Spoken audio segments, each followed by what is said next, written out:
Imagine a gender-equal world. A world free of bias, stereotypes, and discrimination. A world that's diverse, equitable, and inclusive. A world where difference is valued and celebrated.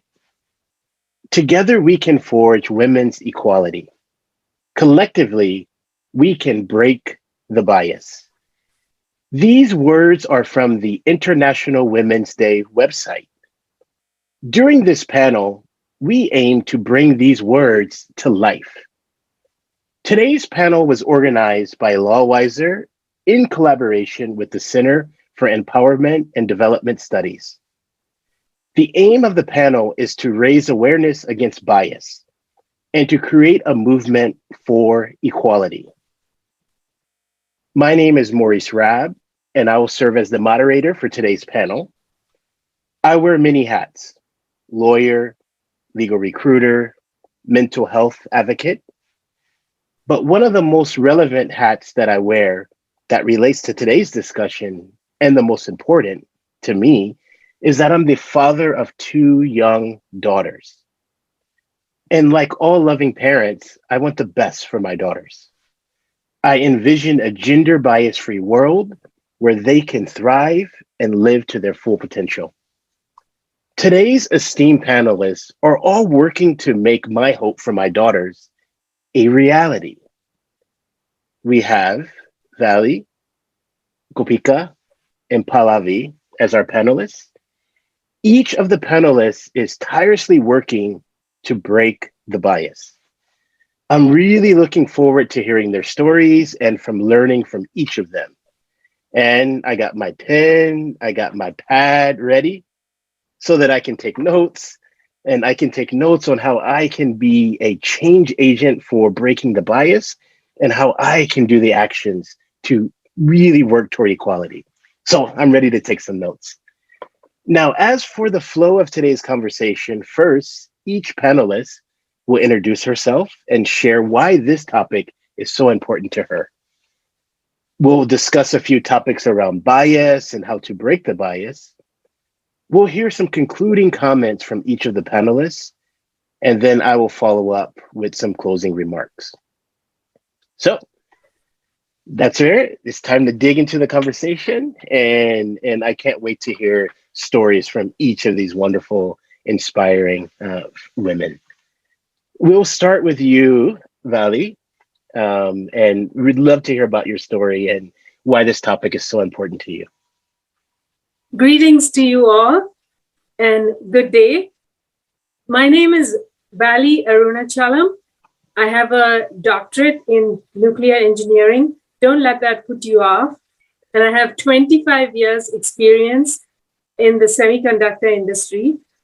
Currently, I'm a technology consultant, and not surprisingly, through much of my graduate studies and also through my career, I've looked around and found myself to be the only woman in the room.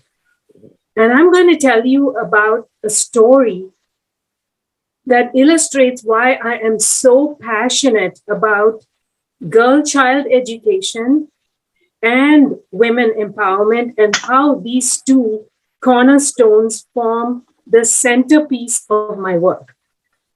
So imagine for a moment a huge industrial conglomerate, closely held by a family. One exception being 5 years ago, when the patriarch of the family for 20 years passed away, his board seat was not filled. Why? Because he, like you, Maurice, had 2 daughters and no son. The daughter, in fact, applied for a board seat, and the family unanimously voted her down. Why? Did the daughter not have qualifications? No. Let's compare the qualifications of a son in that family to this daughter. The son was 23 years old, had a master's degree and no work experience. The daughter had 23 years work experience, and a PhD. And that daughter is me. And that huge industrial conglomerate is the $5.5 billion Murugappa group that is based in Chennai, India. My personal story, it showcases gender discrimination at its worst, and it highlights why it is so important for all of us to come together to break the bias. No woman should have to face this situation. I'm fighting for 500 million Indian women, and I want the world to know about it. Thank you for sharing your story. And yeah, two daughters. As I said, I can definitely relate. If I had a company that big, definitely one of them will have no problem getting a board seat. But I guess the struggle is still going on at the moment, and hopefully there is some success there.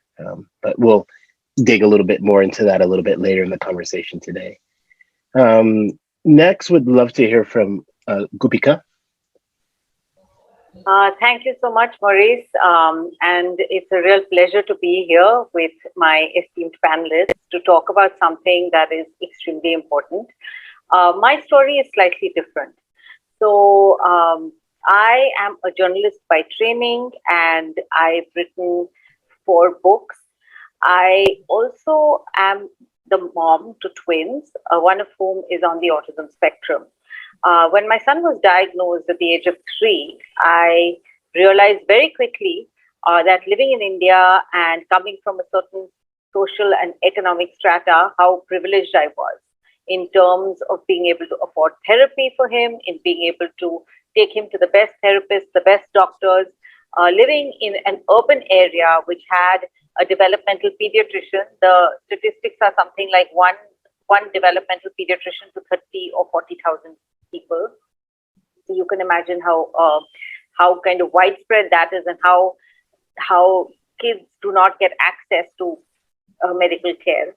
And so in order to give back, I started working as a therapist with children who had autism.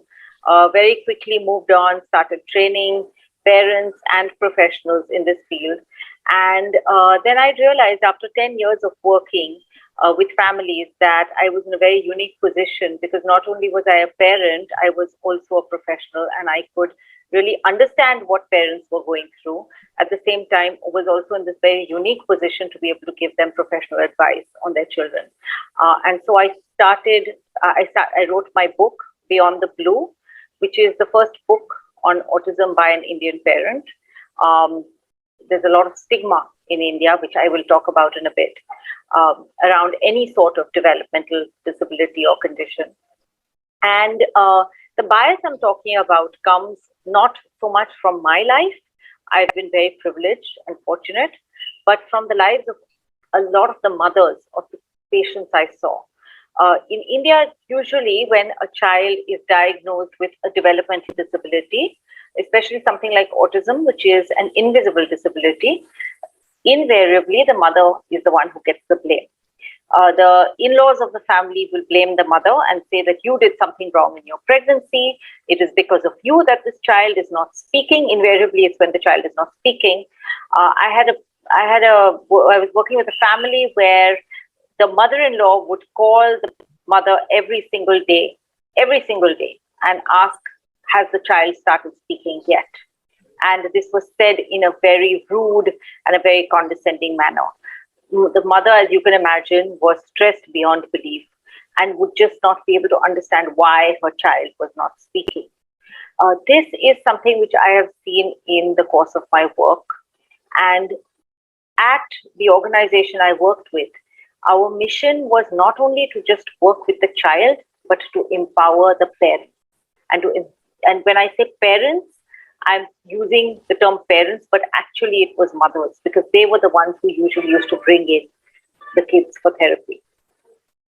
Working with these mothers taught me a lot.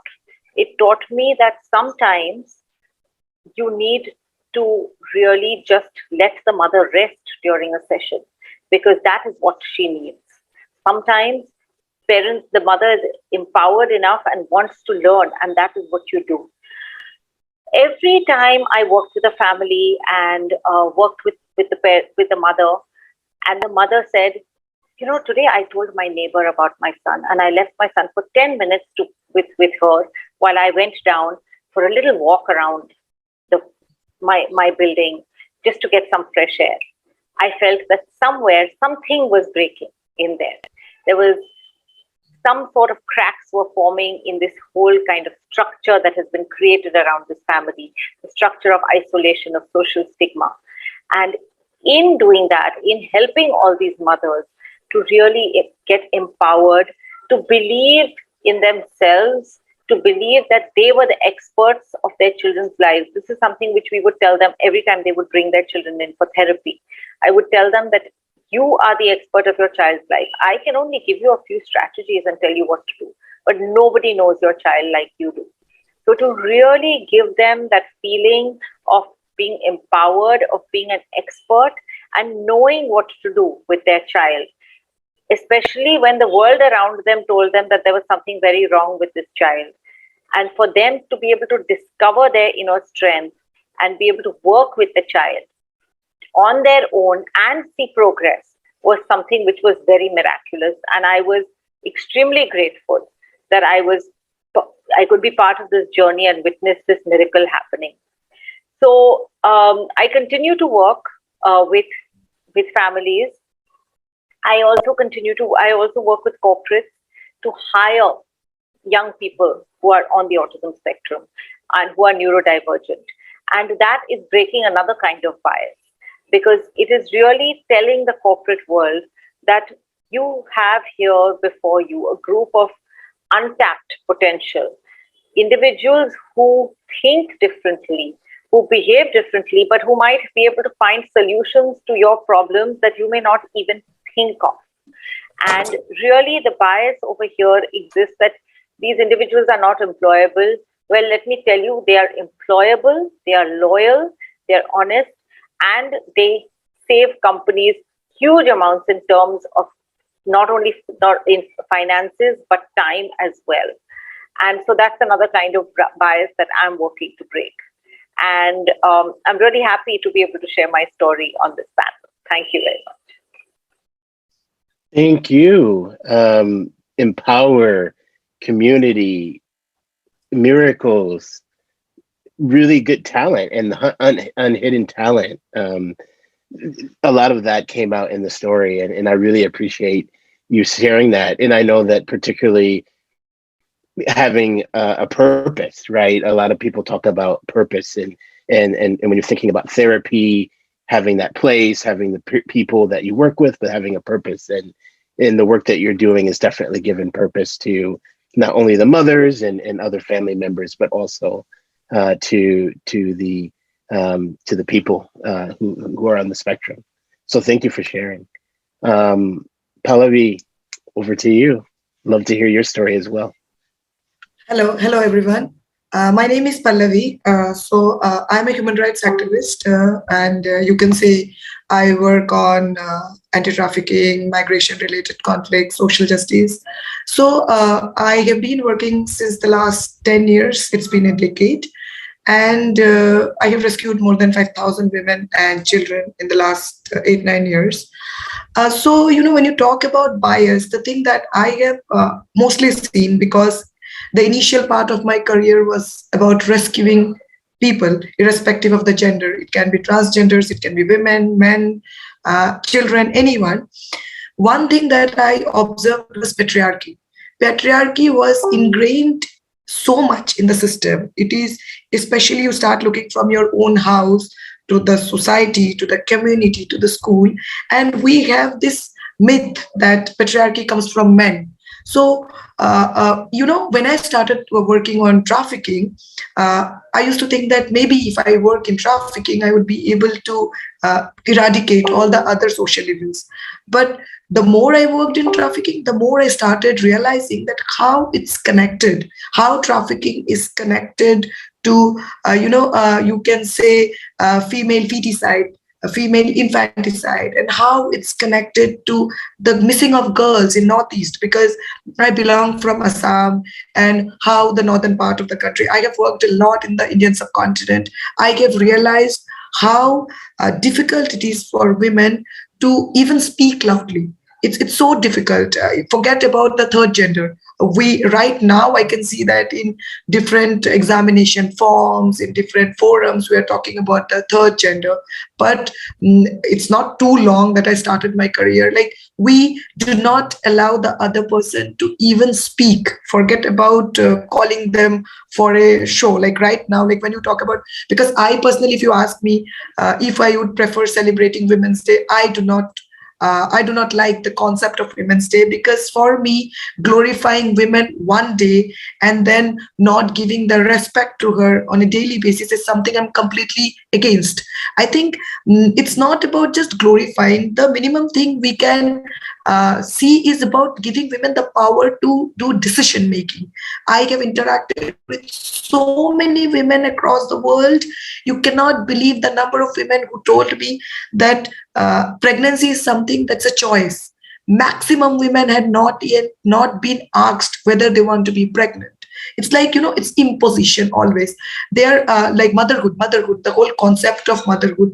It puts women so much pressure on women that, the motherhood completes a woman, marriage completes a woman. Then, for sex workers, because I've worked so much with sex workers, they consider it like a privilege to be a mother.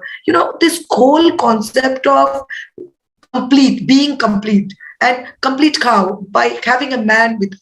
So I think that's a problem. And then that is the reason I started my organization like 2.5 years back, where, the most important thing is to talk to people, how to break the bias.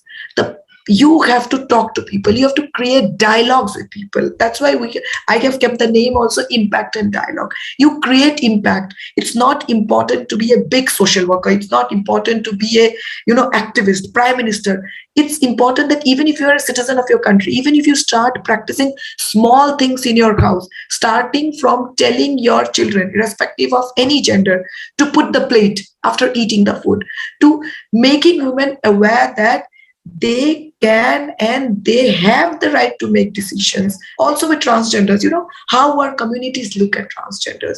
Why are transgenders not allowed to be able to go to school? That is the reason we say transgenders are busy into 3 professions. They are involved as either into begging or going for clapping in the marriage or sex work. We do not allow them to come to study with us. Why so much of discrimination? I think that will stop from our end if we start practicing it in our house. I think that is where the change starts. I'm working closely with a lot of research organizations. I have published quite a lot of books. I'm part of country assessment reports. We have to change the narrative. The moment we change the narrative, things starts falling in place. I think that's very important. And most important thing that now I have started doing is reclaiming spaces, that I call. We have this whole thing of men going out for coffee, men going out for movie. But when you talk about women, women go out to school, women go out to college. Women don't go out for a movie alone.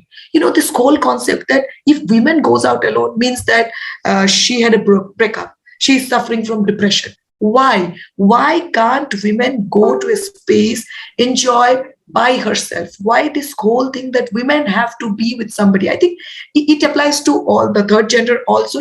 We have to start reclaiming spaces. We have to make our voice heard. How do we do it? We do it by speaking out. When you talk about speaking out, it doesn't have to be loud. It doesn't have to be, creating a problem for somebody or shouting. It is just that putting your foot down and telling that this is what I need. Of course, we come with our own, differences, like it can be physical, emotional and everything, but then keeping due respect to that, we as women or we as third gender, we need to speak out. We need to tell the world. And because we have been, being silently taking everything on us, that is one of the reason, the bias. is happening. That's, you talk about workplace differences, you talk about posh. I do a lot of training on prevention of sexual harassment. 90% of times we don't even speak for the fear of losing a job. But if we don't speak, it will keep on happening to other people, and then it will keep on happening to our children. Now, we say a lot that when you talk about sexual harassment, it happens with only girls. I have been doing extensive training with boys. Boys have been telling me about the kind of sexual harassment they face. And when I tell them, why don't you report it? Boys tell me this masculinity, the whole concept of masculinity, that men can't have pain, men can't cry. These are the reason that a lot of men do not share their problems, do not share their pain. And due to that, research shows that a lot of men die by heart attack because of the pressure that they have in their mind. I think it's very important to talk about it. And this is a little brief of what I do and what I work on. Thank you. In my culture, we would say amen. Amen to a lot of what you said there. And particularly when you were talking about, starting from the home and the house. And obviously, that's one of the reasons I was excited about moderating this panel is they're watching me, right? And my daughters are going to take off and see how I interact and do I take the dish to the kitchen, which I do, or wash the dishes, which I do seldomly, not all the time. I'm not gonna lie. My wife will be like, "You don't wash the dishes that often," but I do wash sometimes. But but like you said, trying to have that dialogue and have those conversations, we do need to speak out a lot more in the workplace, and that's something that I do hope is that comes a lot, and particularly after the pandemic and during the pandemic, is that people are starting to speak more about these things, not only in their house, but also at work, because that's where a lot of people spend a lot of time and where they also get, some of these habits or have some of these biases against them. So thank you all for sharing. As I said, I'm already I already have like a page full of notes and things to think about and to consider. I'd like to sort of move into a little bit of digging a little bit deeper into sort of the bias. And we did talk about each of you talked about your stories. And I'd like to just, spend some time thinking and talking. What do you see as a fundamental barrier to a more equitable world? So we do have a speaking order, but I just wanted to open it up for a conversation. So whoever feels moved to speak on that first, you're welcome to do so. So I think the first thing is this unequal distribution of wealth and income. That's one of the big problem that we face. Apart from that, I think the clear divide between the rich and the poor. Like, when you talk about assets and income, like for example, if I talk about India as a country, what I've seen is that, our government says that there's a lot of schemes, there's a lot of things that they have implemented for poor people to access. I think the problem is that it doesn't reach the poor masses. So that is why, the Sustainable Development Goals also say it's about poverty alleviation. So that is the first goal that we need to achieve. I think the root cause of all the problems in this world is poverty. That's one of the root cause. I think, how do you address poverty? Now, poverty is something, a huge problem. You cannot address it in one day. Now, how do we take the step? Like, how do we take small steps? So I think it's very important, because India as a country, most of the people in India live in villages. They do not live in cities. Now, people living in the villages come to cities to get jobs. So why not do it, empower the villages? So that's what we have started about, empowering the villages where the population lives in the village, earns an income, so they are able to empower themselves. I think it's very important to realize that with the huge influx of population going to cities, also creating so much of environment issues also. Like if you look at Bangalore, I stay with my husband in Bangalore, we do not get groundwater because there's so much of water crisis. This whole water mafia is there. So we have to purchase water. We have to buy, cans and cans of water. I think we as humans do not understand that we are wasting so much of environment. We are, I think we have finished all our natural resources. we have forgotten, I think. And we have to know that unless and until we keep the balance between our natural resources, we will not be able to progress. Rather, we are going much behind. If you look at floods, tsunami and all this, I think the awareness thing is not there in people. People tend not to look at the problems that's engulfed them. Also, one thing I would like to say, the biggest barrier is as humans, we are very selfish. It's me, my family, my life. Unless and until it happens with anybody in my family, I don't bother. That the biggest example I saw was in Corona. People did not bother, like in the first wave, like I have seen, because I've lost more than 500 people, close family members, people, because all of them are frontline workers. I myself got Corona 3 times. It's very unwell because I'm a frontline worker. So I think unless until it hits us, we don't feel the fire. So this whole thing of, for example, I'll tell a small example before I just tell the second speaker to speak. What do we need to live life? We need food, clothing, and shelter. Apart from that, what else we need? But the human wants are unlimited. Apart from the food and shelter, we always want something. We keep on wanting things. And unless and until, and I feel that once you get those things, you feel that there's nothing. So this thing of looking beyond the comfort of materialistic life, and how you are creating impact in somebody else's life. It doesn't have to be financial impact. It can be any small impact. How you have second person is, you have made a person smile, or maybe you have shared your food with somebody, or you have put a child in, like for example, your maid. You don't have to go anywhere. Are you keeping your maid in a proper place? Are you sharing the food with her? Are you allowing her to sit in your bed? We say so many big stories about, because I am in activism, I know that we speak such big things in big forums. When we go to our home, we have this huge discrimination within us, where we don't allow the other person to sit in our bed. We have so much of discrimination against people. So there's a project that I run which is known as Bully Bhai. So there was this whole thing about Bully Bhai in India, where young and old Muslim girls were put in an app and they were being showcased and all that. Now the project that I started, it's known as Bully Bhai, BYE, BULLY, BYE, where we take charge of people who bully us. People who bully us for our complexion, for our educational qualification, for the way we look, for everything. Anyone who bullies us, we have to stop the person from bullying us. So I think that's how we can stop all this, barriers that are actually putting, you can say, stop to our development. Well, thank you. There was a lot to unpack there. I will see other speakers have something to add in terms of barriers for bias. Yeah, sure. What I'd like to add, Maurice, is I think Pallabi made an excellent point about the income having a big impact on this fundamental barrier to bias.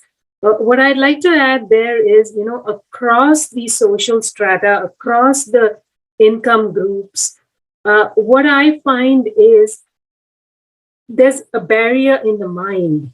This pervasive patriarchal mindset, within quotes, the old boys club mentality, which I think is one of the fundamental and biggest barriers to breaking the bias. I mean, this kind of mentality, it belongs in the dark ages. It does not belong in the 21st century, where the world is changing rapidly, where women are as educated and as experienced as men are. Unfortunately, these barriers, they exist in many cultures across the world, both in the home front as well as the work front. And unless we all come together and work tirelessly, we cannot break the bias. So it is so important to collectively come together to break the bias. And for an equitable world, what we have to do is we have to change the status quo. what is the status quo? It is, we have to change the paradigm we have to shift the paradigm on perspective. We have to change the way we perceive women. We also need to have support systems in place to help these women to achieve their goals. And then what I can tell you is, from the business perspective, the change needs to happen at the very top, in the boardrooms. We have to work towards gender parity. It's only when change happens at the top can it trickle down to the bottom. That's when you have equitable systems at all levels of the organization. And we don't have to reinvent the wheel. Take companies like Johnson & Johnson, IBM, Procter & Gamble. They have all embraced this concept, and they have reaped handsomely from such programs. We just have to learn from those who have already done it. Thank you. Yeah, I'd like to just say that I think we're living in a world that is increasingly polarized. And we live in, our thought processes are such that I like you because you are like me. And I will work with you because you are like me. And I will associate with you because you are like me. And so that doesn't leave room for anybody who is slightly different. Whether the person is, like Valli very rightly said, a woman, whether it is somebody who's transgender, whether it is somebody who has a disability or a differently abled condition. And so I think that is really, when you look at the crux of it, yes, of course. And it also could be somebody who's not from the same economic background, somebody who's not from the same caste, from the same religion. I mean, you look at that as the basis for what is dividing the world today. And I think it really is what is stopping people from breaking the bias, because we all come with our own preconceived notions and our preconceived biases. And like Pallabi very rightly said, that we come on for various, fora like this, we talk about things, we sound very erudite and we pontificate, and then we go back home, and do we really practice what we preach? And very often we do not. And so I think it has to start with breaking the biases in our own minds. Today I was having an interesting discussion with my daughter, and we were just talking about something, and she said, I didn't know that women can be sexist. And to me, that was such a powerful statement, because in her mind, she's 17 years old. And in her mind, how could a woman be sexist? And I had to tell her, you know what? There are women who are sexist. And she said, but how? How can a woman be sexist? But it starts from there, right? We have our own preconceived notions of what women can do and what men can do. Girls shouldn't play football. They can play basketball. That's okay for them, but they shouldn't play football. Girls shouldn't take sciences. They should take arts and humanities. It starts over there. It starts right from there. Don't wear shorts. They're too short. You should wear a skirt instead, or a longer dress. These are the ideas which start within our own minds. And really, that is where it all needs to start changing. We need to start really thinking about what are these unconscious biases that we all have, and start with those. Because only when each of us individually starts examining and really questioning those biases, that we can really start thinking about breaking the bias. That is a long way away. We need to really start with reflecting and questioning these biases within our own minds. Thank you. And in keeping with Gopika, so we just talked about some of the barriers, and there's a lot, right? The income, and social media, we'd probably add up there, because that also frames certain minds and perpetuates certain types of thinking. But given all of the challenges, what gives you hope that we can actually break the bias, right? We know the problems that are there, but we want to be hopeful. So what makes you hopeful that we can deal with these challenges? Can I just go first? Please. Yes, please. So Yes. I think what gives me hope is this new generation of young people that I'm seeing. For a lot of them, and I'm not saying that this is across the board. There are still a lot of biases, but for a lot of them that I can see, these biases don't really exist. There is somehow this kind of confidence which is there in young girls, which I love to see. They're very, what the new generation would call, woke. They know a lot about the world, and they're constantly questioning. They're questioning things which their parents did or continue to do a lot. They're questioning systems which have existed. They're questioning why not? Why can't I not do something?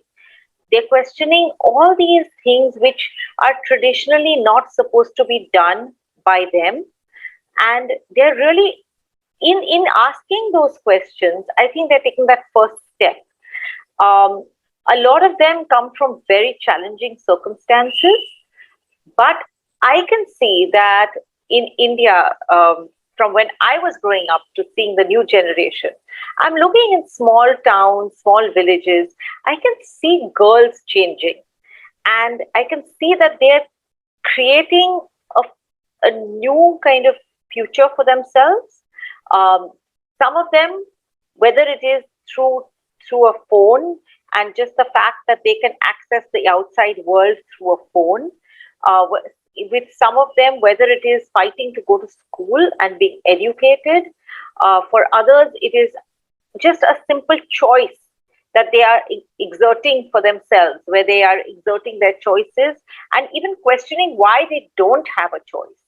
These are small steps that they're taking.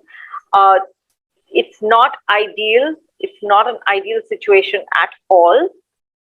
We're very far from it. Pallabi works at the grassroots level and does amazing work. And so she would know this better than anybody else. But I think there are these little glimmers of change which give me hope. So, because Gopika was telling about, yes, definitely.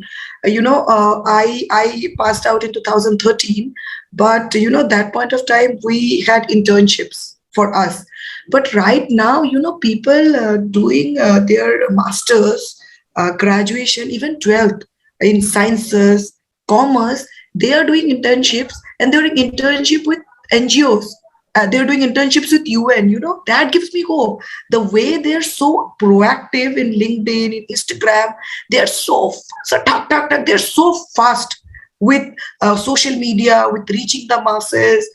So many children, especially, they have come up with so many ventures of theirs during the pandemic. Starting from helping with beds, cylinders, injections, to I have seen a 4-year-old boy giving TED talk on plastic waste. So I was like, this is the millennials coming out to, change the world. It's like, so, I definitely agree with you. That is a very big hope. And it's with boys also. It's not just with girls. They are very inquisitive. They're very curious. And, they want to learn. They want to do something out of the box.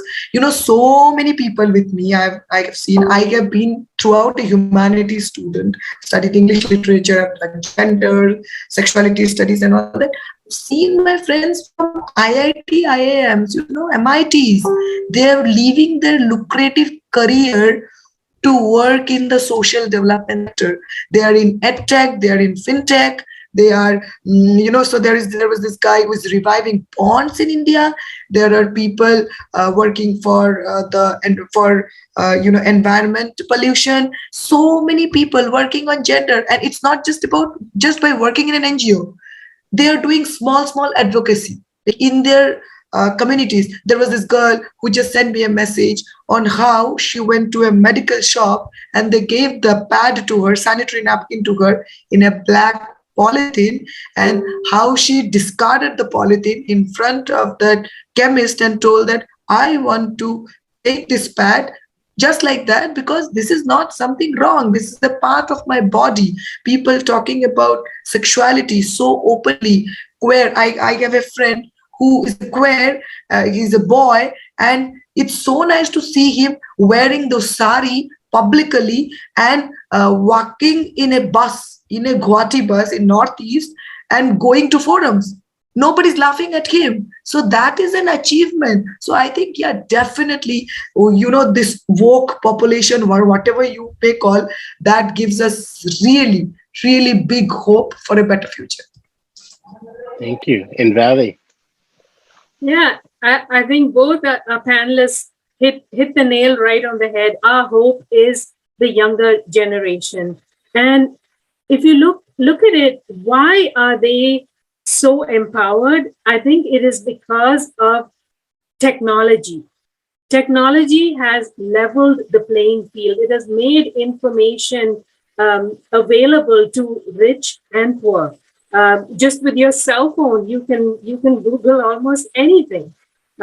So as a technologist, I have great hope that the power of technology can be unleashed to build communities of people who can rely on each other and who can empower each other.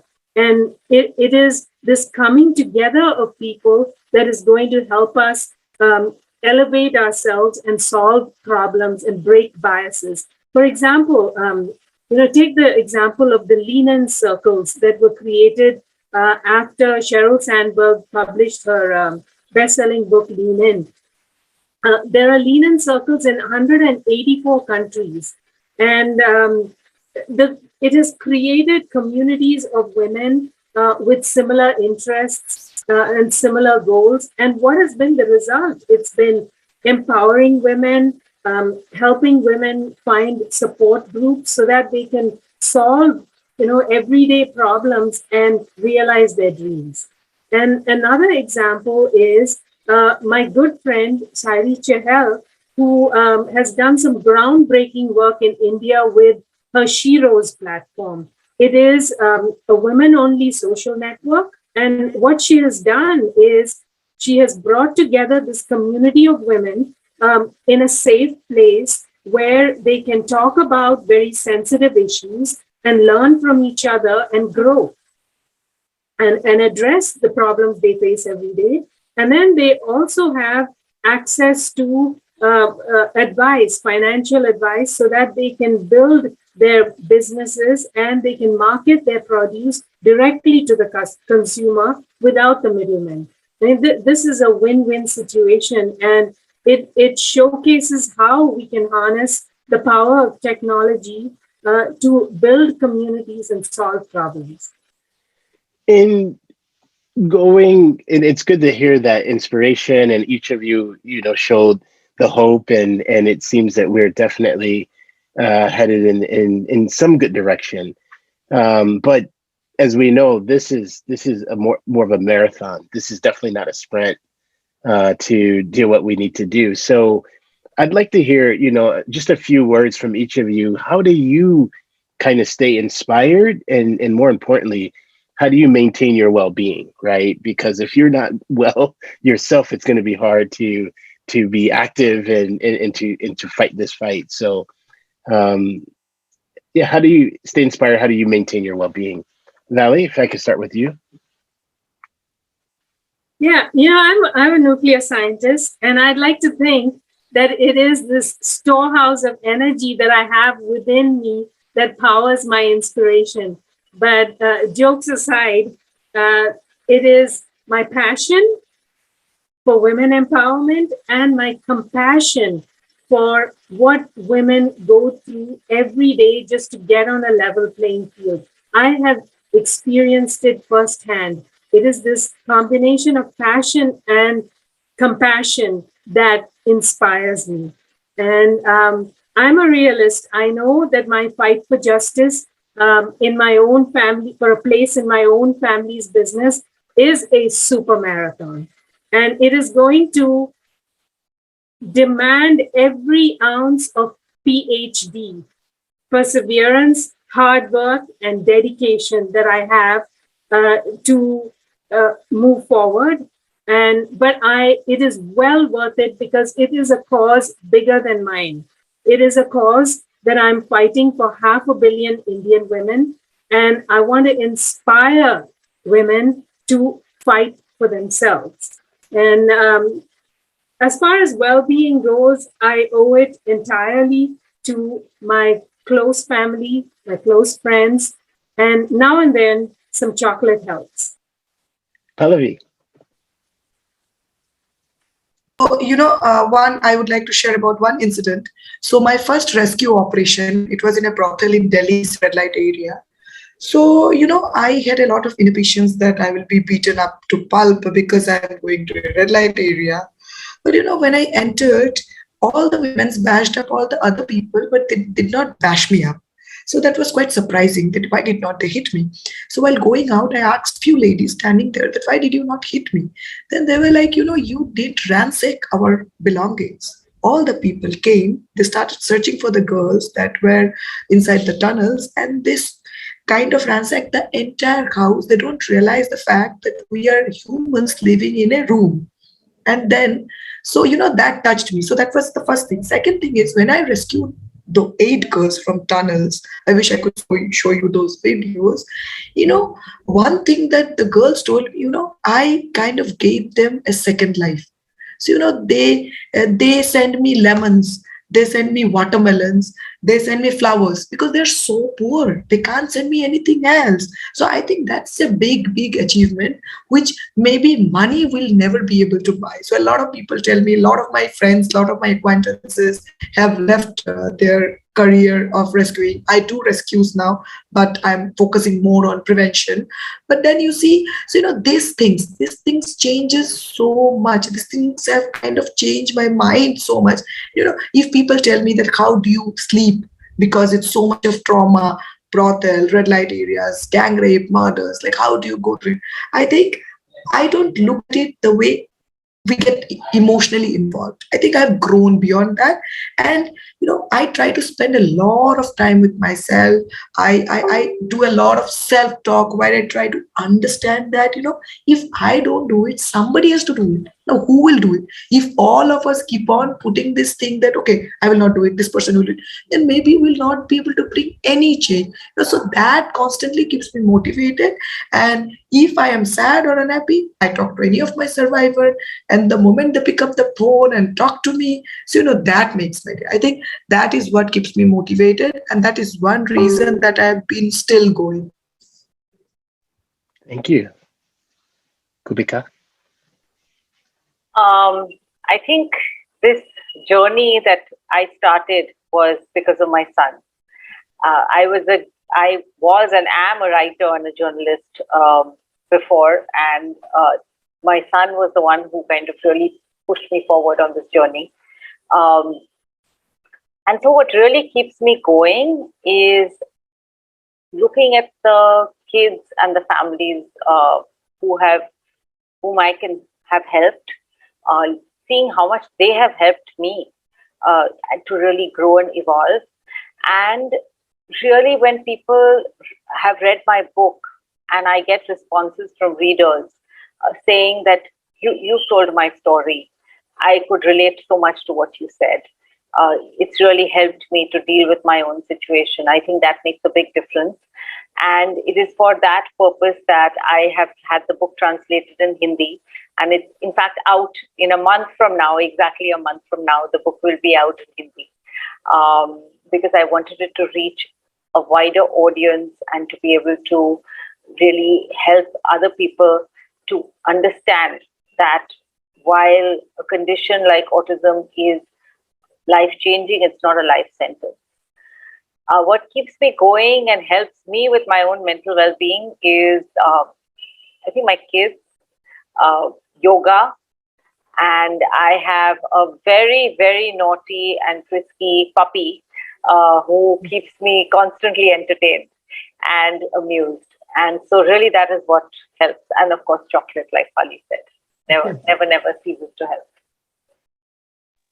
Yeah, we have a lot of chocolate at our house too, so that's helping, particularly during these times.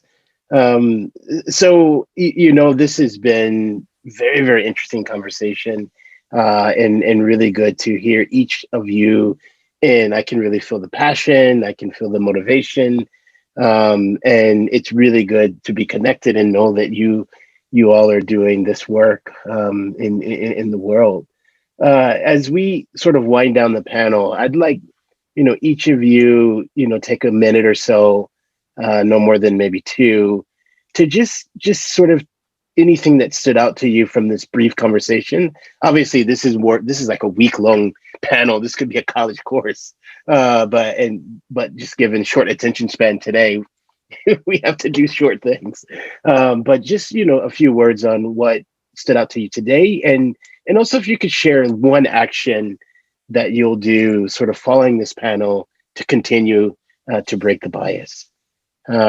Start with Gopika, Pallabi, and then end with Valli. So we'll do that in that order. I think what really struck me was something that Pallabi said about how, we need to start walking the talk. And I think that's something that I have taken from this, that I think there are still areas in my life where I don't walk the talk. And that's something that I really need to think about and start doing.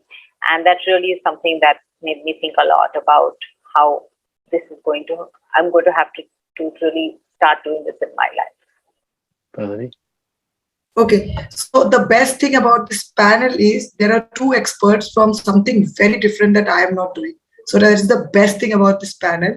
So, listening from Valli, like how she's contributing and everything, that's really so intriguing. And then Gopika telling me about how having an autism child and then writing books, and she's creating so many changes despite being a journalist. So I think the first takeaway that I would do is that I would start from here. I would try to get connected with both these wonderful ladies out here.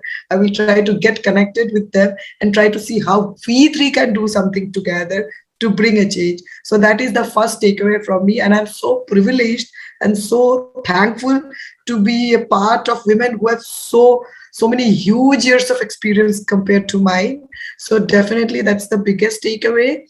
And of course, you see, coming from different backgrounds also, we have seen the bias. So that is what unites us. So it doesn't matter whether you are a homemaker, whether you're a doctor, whether you're an engineer, it's across, it's across the globe. So I think that's where we need to come together, talk and work it out. It's like a chain. We need to create a chain. We need to catch each one's hand. And I think that's how one takeaway I would like to do after we end the session. Thank you, and please include me. I'm here to help. Yeah, absolutely, as well. absolutely. So add me in the mix. I can help out anyway too. So, in Valli. Yeah. So first of all, I'd like to thank LawWiser and Maurice and Pallabi and Gopika for this very, very invigorating discussion. And this has been a wonderful platform for people from different walks of life to share their experience on and their thoughts on how we can break the bias. And I'd like to quote Mahatma Gandhi. And I have this a card that my father gave me. It says, "Be the change that you want to see in this world." And that is what I live every single day. And I started with the story, and I'd like to end with the story. So I told you I was very passionate about girls' education because I think that is where women empowerment starts. And our family has a philanthropic trust wherein we focus totally on the education of girls and women empowerment. And the little story, which was my Christmas present this year, was I went to my ancestral village, and the lady who comes every day to wash our clothes came to me and said, when you were here earlier this year, I came and asked you for financial help to get my daughter married. And the first question you asked me was, how old is your daughter? And I said she was 16, and you said, I'm sorry, I cannot help you to get your daughter married, but if you want to educate her, I will help you. So she said, I took your advice and now I'm standing before you and I'm asking you for help to educate not just my one daughter, but both my daughters. And I said, please bring them. I would like to meet them. So that evening, she brought both her daughters and her husband. And I asked the girls, I said, what would you like to do? And one girl said she wants to be a teacher. And the other girl said she wants to get her MBA. I said, consider it done. And you should have seen the smile on their faces, the smiles on the mother and father's faces. That was my Christmas present. If each one of us can go about changing the world in our own way every single day, we can break the bias. Thank you. Thank you. Thank you. Wow. I knew this was going to be a very powerful, very powerful discussion. And I would really like to thank each of you for sharing your stories and your dreams and your strategies, and really being true change makers in trying to break the bias. Of course, I would also like to thank LawWiser and the Center for Empowerment and Development Studies for organizing today's panel. Without them putting us all together, we would all still be individuals doing things on our own. But it's good that we've had this discussion, and this will be available for others to see.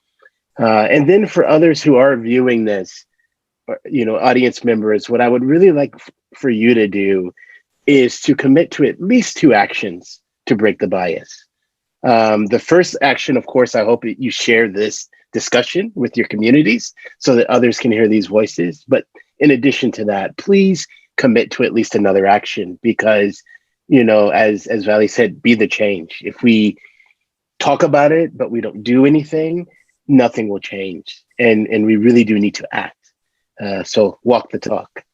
Again, thank you. And I'm very happy to have been able to moderate this panel. Thank you so much. Thank you all. Yeah. Thank you. Thank you so much.